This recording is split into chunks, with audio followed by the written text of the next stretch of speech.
तो हाय मेरे दोस्तों, कैसे हैं। उम्मीद है कि आप सब खैरियत से होंगे। तो आज की इस वीडियो में मैं पूरी एक एक चीज़ आप लोगों को यानी पूरी डिटेल से बताने वाला हूं कि सऊदी अरबिया में जब कोई भी लेबर जाता है तो आखिर जा कर के क्यों वहां पे फंस जाता है और उसकी सैलरी टाइम से क्यों नहीं मिलती है और उसका वर्क परमिट का टाइम से क्यों नहीं बन करके मिलता है, इसकी वजह क्या है।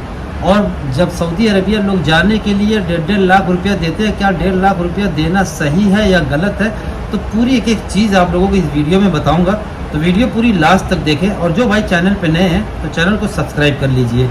तो मेरे दोस्तों, सबसे पहले हम बात करते हैं कि वीज़ा लोग 1.5 लाख रुपये का लगा करके क्यों जाते हैं। क्या वीज़ा 1.5 लाख रुपये का मिलता है कंपनी का?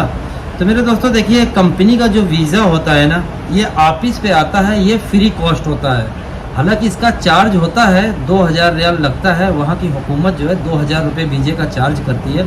लेकिन जब किसी को आदमी की ज़रूरत होती है तो वो जो है ऑफिस पे फ्री में वीज़ा देता है, ठीक है। क्योंकि ऑफिस वाले जो है कि कंपनियों में जा करके वहाँ पे कांटेक्ट करते हैं तो ऑफिस वाले उनको वीज़ा फ्री में देते हैं।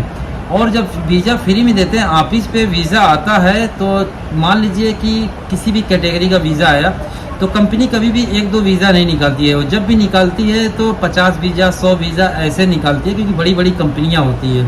तो जो उसमें फोरमैन होते हैं, फोरमैन यानी यहाँ पर आते हैं इंडिया में वीज़ा लेकर के, फिर वो इंटरव्यू लेते हैं। इंटरव्यू कोई इंडिया का आदमी नहीं लेता है। जिस कंपनी का वीज़ा होता है, कंपनी का आदमी आता है, चाहे वो इंडियन आए। ज़्यादातर अगर जो वीज़ा इंडिया में आया है तो इंडियन फोरमैन जो वहाँ पे कंपनी में होता है वही यहाँ पर आता है इंटरव्यू लेने के लिए और वही सैलरी तय करता है। तो फिर उसमें जो फोरमैन होता है उसका कमीशन होता है, समझ गए ना। कंपनी तो उसको तनख्वाह देती है, यहाँ पर भेजती है, लेकिन वो भड़वे यहाँ पर आने के बाद आदमियों से जो है कमीशन लेते हैं। कमीशन कैसे लेते हैं पूरी बताता हूँ। जो अच्छा वीज़ा होता है ना, उसमें क्या काम करते हैं, या तो जो ऑफिस वाला होता है वो गेम खेल देता है, या फिर जो फोरमैन होता है जो यानी इंटरव्यू लेने के लिए आता है वो गेम खेल देता है। गेम क्या खेलते हैं कि आपका इंटरव्यू ले लेंगे, लेकिन बाद में बोलेंगे कि आप इंटरव्यू में फेल हो गए, तो ऑफिस वाला आपको बोलेगा कि ठीक है 15,000 रुपया दे दो या 20,000 रुपया दे दो, सैलरी बहुत अच्छी है, मैं आपको पास करवा दूंगा, आपको भेज दूंगा। तो मेरे भैया, आप जो है जाने के चक्कर में पैसा दे दिए 15,000 20,000, लेकिन उसने बोला कि मैं तनख्वाह बढ़वा दूंगा। तो मेरे भैया, जो फोरमैन तय करता है ना वही तनख्वाह होती है। यह ऑफिस वाले की बस की बात नहीं है कि वो आपकी तनख्वाह बढ़वा दे, ठीक है। तो अब 15,000 रुपया दे दिए, आपका सिलेक्शन हो गया, क्योंकि इसमें फोरमैन की चाल होती है। जो फोरमैन जो इंटरव्यू लेने के लिए आता है उसकी और ऑफिस वालों की मिली जुली भगत होती है। एक वीज़े पे 10-10 लोग का इंटरव्यू लेके 10 लोगों में से 10 को फेल कर देंगे। उसके बाद जो है कि फिर 10 से कमीशन लेते हैं, समझ गए। और जो इसका कमीशन जो अच्छा पैसा दे देता है तो फिर उसको सेलेक्ट कर लेते हैं। फिर तुम्हें बोलेंगे कि ठीक है, वो तो वीज़ा चला गया, दूसरा वीज़ा आता है तो मैं उस पर तुम्हारा काम कर दूंगा। तो इसी तरीके से जो है वीज़ा हो जाता है महंगा। और जहाँ तक बात यह है कि मैं यही आप लोगों को राय दूंगा कि अगर जो आप किसी भी ऑफिस से वीज़ा लगवा रहे हैं तो उससे बोलिए कि भाई वीज़े का चार्ज कितना है और फ़्लाइट की टिकट का चार्ज कितना है।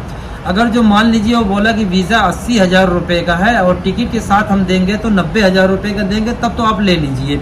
अगर जो बोल रहा है कि वीज़ा 80,000 रुपये का और जो है 20,000 रुपया या 25,000 रुपया टिकट का या 30,000 रुपया टिकट का लगेगा, तो मेरे भाई आप सिर्फ वीज़ा लगवा लीजिए और टिकट आप खुद निकलवा लीजिए। किसी भी आप ऑफिस पे जाएंगे, आजकल तो जगह जगह पे ऑफिस बनी हुई है, तो वो लोग टिकट निकाल के दे देंगे। तो वो लोग ज़्यादा से ज़्यादा 300 400 500 रुपये अपना फ़ायदा रखते हैं, बाकी टिकट आपको निकाल करके दे देंगे। अगर हकीकत में वीज़ा का जो चार्ज होता है देखा जाए तो 70 से 80 हज़ार रुपये में आप लोग जो है सऊदी अरबिया जा सकते हैं। लेकिन उसमें भी ऑफिस वाले जो है ना पैसे ज़्यादा लेते हैं और ज़्यादातर उसमें फोरमैन जो होता है वो सब मिल करके पैसा अपना जो है खाते हैं। तो इसीलिए वीज़े का जो है दाम बढ़ जाता है, सीधे 1,20,000 1,30,000 ऐसे हो जाता है, ठीक है।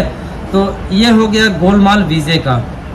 अब जो है कि अब इकामा क्यों नहीं बनता है, अब जो है सैलरी टाइम पे क्यों नहीं मिलती है, इसकी वजह क्या है।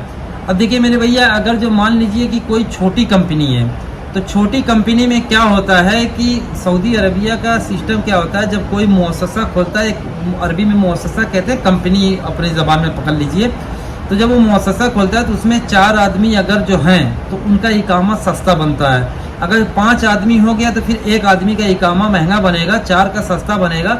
तो जो अच्छा कफिल होता है तो वो चारों जो है 5 पे डिवाइड कर देता है, ठीक है।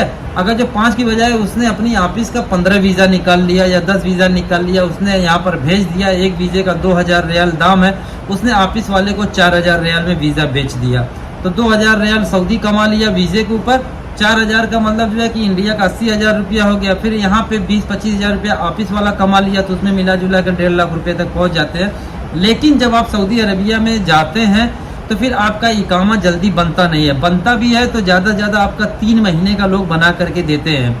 अब 3 महीने का बना करके क्यों देते हैं मेरे भाई? इकामा महंगा बनता है, तो इसीलिए वो लोग 3 महीने का इकामा बनाते हैं। 3 महीने इकामा बनाने के बाद जो है कि फिर बोलेंगे भैया कंपनी में काम नहीं है, अपना कहीं कफाला करा लो, या तो एग्जिट चले जाओ, या फिर तनख्वाह नहीं देंगे।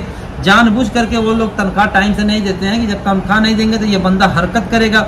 हरकत करने का मतलब ये है कि काम छोड़ के बैठ जाएगा, या तो फिर मेरे यहाँ से भाग के कहीं पे काम करेगा, तो फिर मैं इसके ऊपर केस कर दूंगा कि आदमी मेरे यहाँ से भाग गया, या फिर जो है कि ये काम नहीं कर रहा है इसलिए मैं इसको एग्जिट मार रहा हूँ। और जब नया आदमी जाता है तो उसको कोई सिस्टम नहीं पता होता है। हालांकि वहाँ पे लेबर कोर्ट होता है, अगर जो आपको सिस्टम पता है तो लेबर कोर्ट में अगर जो आप जा करके केस कर देंगे तो पूरी तनख्वाह आपको भर करके मिलती है। पहले केस जो है लंबा चलता था, अभी जब से ये हुकूमत नहीं आई है तो केस लंबा नहीं चलता, थोड़ा तड़ जो है फैसले हो जाते हैं, क्योंकि हुकूमत को भी पता है कि भाई हमारी रेपुटेशन जो है कि यहाँ पर ख़राब हो रही है इनकी वजह से, तो फैसला बहुत जल्दी आने लगा है। तो ये बहुत ही ज़बरदस्त चीज़ वहाँ पर हो चुकी है सुनवाई के मामले में। लेकिन अब नए आदमियों को ये सब चीज़ें नहीं पता होती है, तो इसलिए वो लोग केस नहीं कर पाते हैं, ठीक है। तो इसीलिए इकामा जल्दी बना करके नहीं देते हैं। और जहाँ तक बात है कि तनख्वाह की बात है, तो तनख्वाह भी यही चीज़ है कि 1200-1500 रुपया तनख्वाह वो लोग जो है कि बताते हैं, देते हैं। लेकिन ऑफिस पे आप लोग जाते हैं तो आपको 1700-1800 रुपया बताया जाता है रियाल। लेकिन जब आप पहुंचते हैं सऊदी अरबिया में तो आपको 1000 रियाल या 1200 रियाल तनख्वाह दी जाती है, जो कि सरासर गलत बात है। ये ऑफिस वालों का काम है। अगर जो ऑफिस वाले चाह जाएं मेरे भाई, तो एक भी इंडियन आदमी किसी भी अरब कंट्री में जा करके कभी भी फंस नहीं सकता है। लेकिन ये पूरा ऑफिस वालों का काम होता है, क्योंकि ये ऑफिस वाले खोल करके ऑफिस बैठे हुए हैं भैया। अगर जो झूठ नहीं बोलेंगे तो धंधा उनका जो है कैसे चलेगा। 1200 तनख्वाह है, 1500-1800 बता करके भेजते हैं, तो पूरा झूठ पे डिपेंड होते हैं ट्रैवल ऑफिस वाले। 100 में से कोई ऑफिस वाले सही होते हैं, बाकी तो मेरे भैया देखा जाए तो 90% तो ऑफिस वाले झूठ ही बोलते हैं। और ख़ास तौर पे एक चीज़ मैं आप लोगों को बताऊं, जो एजेंट होते हैं, लेबर यानी झोला छाप जो एजेंट होते हैं, उनके थ्रू तो कभी भी मत जाना, ठीक है। क्योंकि उनके थ्रू जाएंगे तो मेरे भैया 10-5 हज़ार रुपये आपका रेट भी बढ़ जाएगा। और जो एजेंट होते हैं वो डायरेक्ट आपको ऑफिस वाले से मिलाएंगे नहीं, और आपको झूठ साच बोलेंगे। अगर जो मान लीजिए ऑफिस वाला बोला 1500, तो एजेंट आपको बोलेगा 1800 तनख्वाह है।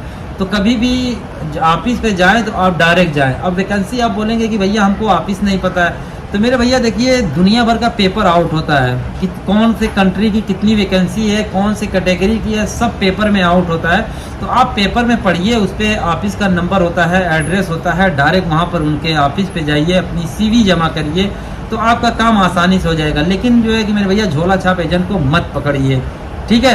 क्योंकि भैया झोला छाप एजेंट को पकड़ेंगे तो बाद में सीधे हाथ उठा देगा कि अरे यार वो तो हमको इतना ही बताया था तो हमने बता दिया, अब हम किसी के दिला में तो नहीं न बैठे हैं, तो बाद में फिर ऐसे बात करेंगे। तो ऐसे काफ़ी लोग जा करके फंस जाते हैं। तो मेरे भाई इस चीज़ से काफ़ी सावधान रहें। वीडियो अच्छी लगी हो तो वीडियो शेयर कीजिएगा, कभी भी लोकल एजेंट को ना पकड़िएगा।